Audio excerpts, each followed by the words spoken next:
This is the town of Haworth in Yorkshire, in the north of England. And at the top of the steep cobbled high street is the Bronte parsonage. This house was the home of Charlotte, Emily and Anne Bronte, three sisters whose close bond and astonishing talents produced some of the most dramatic and passionate literature of the 1800s. The sisters lived here with their Irish-born, Cambridge-educated father Patrick and their brother Branwell. And it was in this small home that Charlotte would write Jane Eyre, Emily Wuthering Heights, and Anne The Tenant of Wildfell Hall. Their dramatic romances have now sold millions of copies and have been adapted into hundreds of stage plays, films and TV programmes, making them by far the most successful writing family in English literature. Haworth is surrounded by moors as bleak as any in Britain, and in the 1800s, life here was harder than we can possibly imagine. The Brontes' mother died soon after arriving at Haworth, and two sisters, Maria and Elizabeth, died when they were just 10 and 11. The surviving sisters were devastated by the loss and became inseparable, rarely leaving the isolated parsonage, as Anne Dinsdale from the Bronte parsonage explains. What they really wanted to do was to be together at the parsonage and to write, and that's what they did. The sisters were like peas in a pod.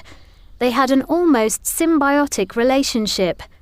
They wrote poetry and prose together sitting at this table, unconcerned by the world outside.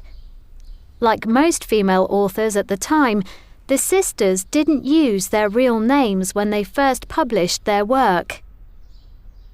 They published their novels under the names Currer Ellis and Acton Bell, hoping that they would be treated as writers rather than women writers. The more they wrote, the more popular they became, and their books sold like hotcakes.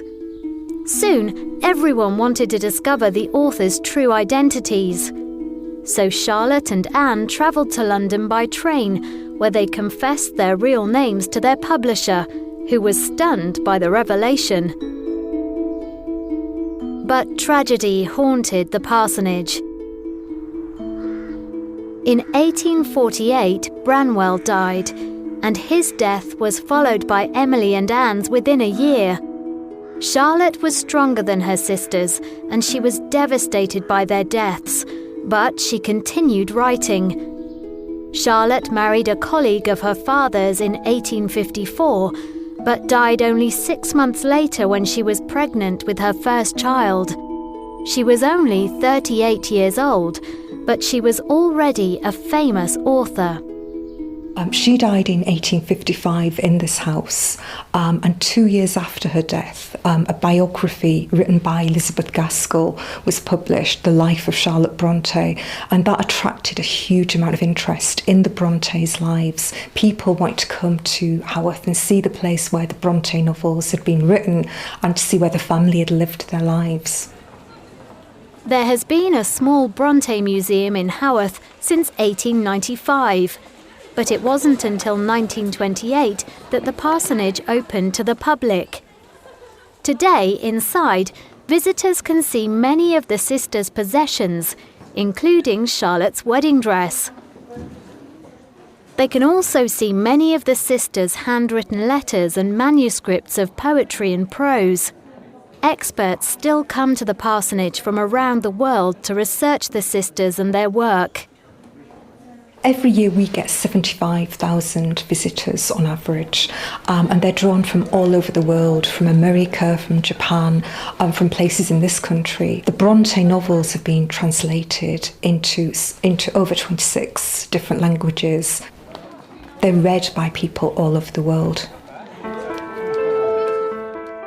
It's impossible to think of the Bronte sisters separately or away from the landscape of the Yorkshire moors.